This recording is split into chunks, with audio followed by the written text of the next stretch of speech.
Одна из первых тем, затронутая на встрече председателя парламента в Курчалоевском районе, злободневная проблема последних лет – вербовка молодежи экстремистами. Магомед Даудов отмечает важную роль родителей. Видовоспитание является первоочередным фактором поведения молодых людей.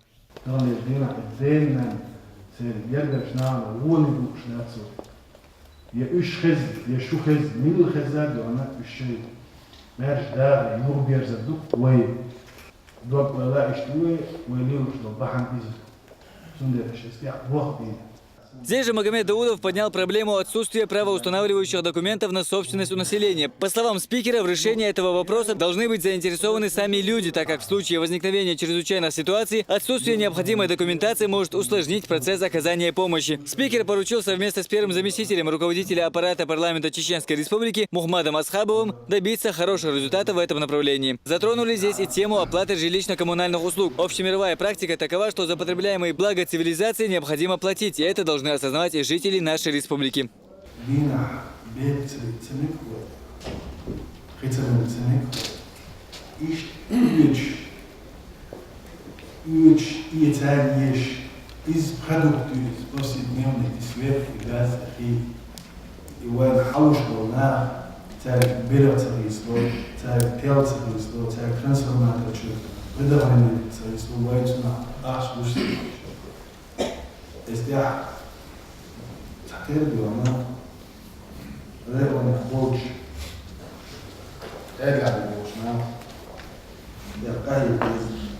Такие встречи с жителями районов спикер парламента проводит регулярно. Подытоживая свою речь, Магомед Даудов отметил важность поставленных задач. Хамзат Аюбов, Аза Исаева, Джамалайл Хаджалиев. Новости.